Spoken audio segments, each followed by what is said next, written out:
pronostic, c'est comme on l'a dit, hein, essayer de gagner ce match-là. Mais je crois que ce qui est le plus important dans ces genres de matchs-là, c'est surtout le contenu. Nous savons que nous allons vers un match difficile avec une très grande équipe brésilienne. Je crois que nous devons être capable de jouer ces grandes équipes-là. C'est à travers ces matchs-là que l'équipe va progresser. Et d'ailleurs, j'en profite pour lancer vraiment un appel à tous les Sénégalais. C'est un match de prestige, c'est le Brésil.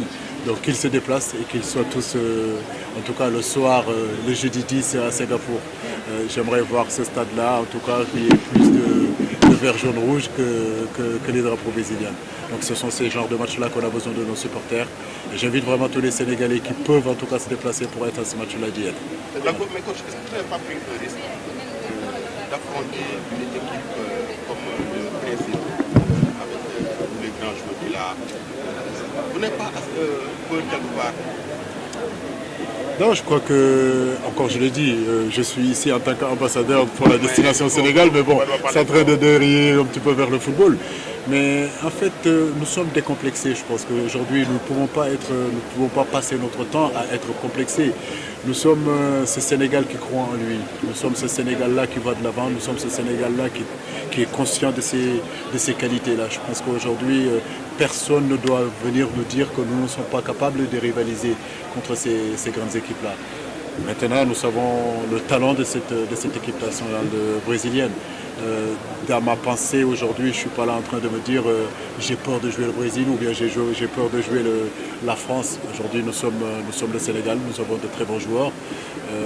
Si demain, il y a une équipe africaine envisage de gagner une Coupe du Monde, c'est se frotter aux meilleurs. Et je ne vois pas pourquoi aujourd'hui en Afrique nous ne devons pas envisager ou avoir en tout cas les ambitions de nous frotter contre les meilleures équipes au monde. Donc beaucoup de gens vont me dire oui, vous prenez des risques, mais quel risque je prends? C'est un match amical. Aujourd'hui c'est une fierté pour nous, nous sommes conscients de nos qualités.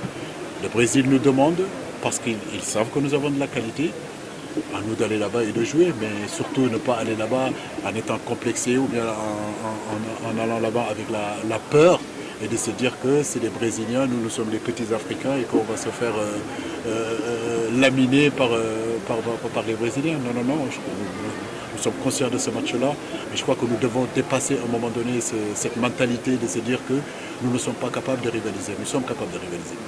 Il a été évoqué l'éventualité d'avoir un autre adjoint pour Aliou Cissé.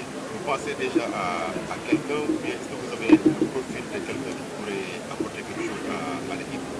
Écoutez, adjoint, j'ai déjà un adjoint. Donc, après, voilà, donc j'ai un adjoint, je suis très fier de cet adjoint-là, je suis très content du travail qu'il est en train de faire. Nous savons d'où nous venons. Voilà, donc, et de là où nous avons amené l'équipe aujourd'hui.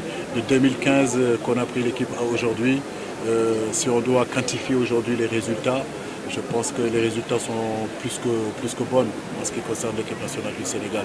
Et ces résultats-là, c'est un travail d'équipe, un travail de staff. Et ce staff-là, effectivement, il y a mon adjoint qui est Régis Boga. Mais après Régis, on va avoir quelqu'un d'autre? Écoutez, pour l'instant, ce n'est pas ça le débat. Donc je pense que si j'en ressens le besoin, j'en parlerai avec le président Augustin Senghor.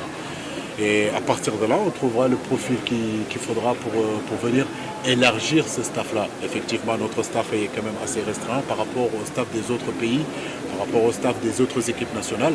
Si demain nous pensons qu'il faut qu'on élargisse le staff, bien sûr qu'on le fera. Mais notre staff n'est pas si mal que ça parce que quand on regarde depuis 2015 à aujourd'hui, ça fait depuis 4 ans que nous sommes sur le toit de l'Afrique. Ça faisait 17 ans qu'on n'était pas qualifié, qu'on n'avait pas joué une finale de CAN. Nous y sommes arrivés. Ça faisait depuis plus de 17 ans que le Sénégal, en réalité, n'était pas allé à une Coupe du Monde. On y est allé. Ça faisait 10 ans quand on a pris l'équipe en 2015 qu'on ne sortait pas des poules. On y est allé. Donc c'est toujours le même staff. qu'a donné tous ces bons résultats au football sénégalais. Maintenant, bien sûr qu'on est toujours dans le souci de nous améliorer, nous sommes dans le souci d'aller toujours de l'avant, mais nous le ferons avec quand même beaucoup de calme, beaucoup de lucidité, pour pouvoir trouver vraiment, s'il faut trouver vraiment le profil qui rentre dans notre philosophie, qui rentre dans notre façon de travailler, et ça c'est très important pour moi. Est-ce qu'il y a d'autres joueurs inconnus qui sont actuellement dans les tapis de coach? Nous nous intéressons à tous les joueurs sénégalais. Donc, pourquoi? Parce que l'équipe nationale du Sénégal appartient à tous les Sénégalais, tous les jeunes joueurs ou les joueurs qui y sont. Donc nous allons continuer à travailler sur ça.